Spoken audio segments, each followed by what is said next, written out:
ঢাকা সিলেট মহাসড়কের ৬ লেন প্রকল্পের নরসিংদীর গুরুত্বপূর্ণ ১০ কিলোমিটার অংশে নির্মাণ হচ্ছে বাইপাস। এতে বাণিজ্য নগর হিসেবে পরিচিত শেখেরচর, বাবুরহাট ও মাধবদী অঞ্চলকে উপেক্ষা করা হচ্ছে বলে অভিযোগ স্থানীয়দের। সরকার বিষয়টি বিবেচনায় না নিলে প্রভাব পড়তে পারে ব্যবসা বাণিজ্যে। রেজাউল করিমের প্রতিবেদন, জানাচ্ছেন আফরিন পপি। ২০২১ সালে জাতীয় অর্থনৈতিক পরিষদে পাশ হয় ১৬,০০০ কোটি টাকা ব্যয়ে ২১০ কিলোমিটার ঢাকা সিলেট মহাসড়ক ৬ লেনে উন্নীতকরণ প্রকল্প, যার মধ্যে সিলেট অভিমুখে নরসিংদী অংশে গুরুত্বপূর্ণ ৫২ কিলোমিটার এলাকা। তবে নরসিংদী অংশের ব্যবসায়িক এলাকা শেখেরচর, বাবুরহাট ও মাধবদীকে পাশ কাটিয়ে জেলার প্রবেশমুখ শিমুলতলা থেকে বাঘাটা পর্যন্ত ৭.২ কিলোমিটার সড়ক বর্তমান মহাসড়ক থেকে বিচ্ছিন্ন করে বাইপাস সড়ক নির্মাণ করা হচ্ছে। বিষয়টি নিয়ে স্থানীয়দের অভিযোগ রয়েছে।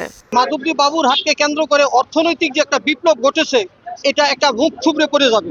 বাবুরহাট, মাধবদী, শেখেরচরকে বাদ দিয়ে যে বাইপাস করা হচ্ছে, আমরা এই বাইপাসের ঘোর বিরোধী। বাইপাস নির্মাণ করা হয় তাহলে সেক্ষেত্রে আমাদের ক্রেতারা মারাত্মক অসুবিধার সম্মুখীন হবে।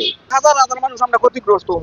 দেশীয় কাপড়ের মোট চাহিদার ৭০% পূরণকারী বাবুরহাট মাধবদীকে উপেক্ষা করে বাইপাস নির্মাণ বন্ধে প্রয়োজনীয় ব্যবস্থার দাবি ব্যবসায়ীদের। সরকারের আমলারা অনৈতিক অর্থ লেনদেনের মাধ্যমে ব্যবস্থা করে নিয়েছে। রাস্তাটা যেন আমাদের মাধবদী শেখেরচর হয়ে যায়। এদিকে সড়ক বিভাগ বলছে, বাক সরলীকরণের পাশাপাশি যানজট উপেক্ষায় গুরুত্ব দেওয়া হয়েছে। আর জেলা প্রশাসক জানিয়েছে, এ অঞ্চলের ব্যবসায়ীদের স্বার্থে বিষয়টি গুরুত্বের সাথে দেখছে সরকার।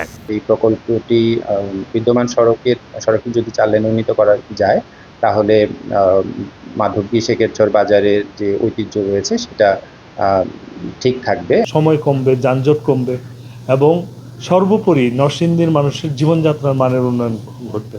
যে বাইপাসটা হবে এটা একটা এক্সপ্রেসওয়ে, এখানে কোনো গাড়ি থামবে না, সুতরাং ব্যবসা সংকুচিত হওয়ার কোনো কারণ নেই। ৬ লেন সড়ক নির্মাণের অর্ধেক খরচেই বর্তমান মহাসড়কটি যথাযথ প্রক্রিয়ায় নির্মাণ সম্ভব ছিল বলে অভিমত বিশেষজ্ঞদের। আফরিন পপি, মোহনা সংবাদ।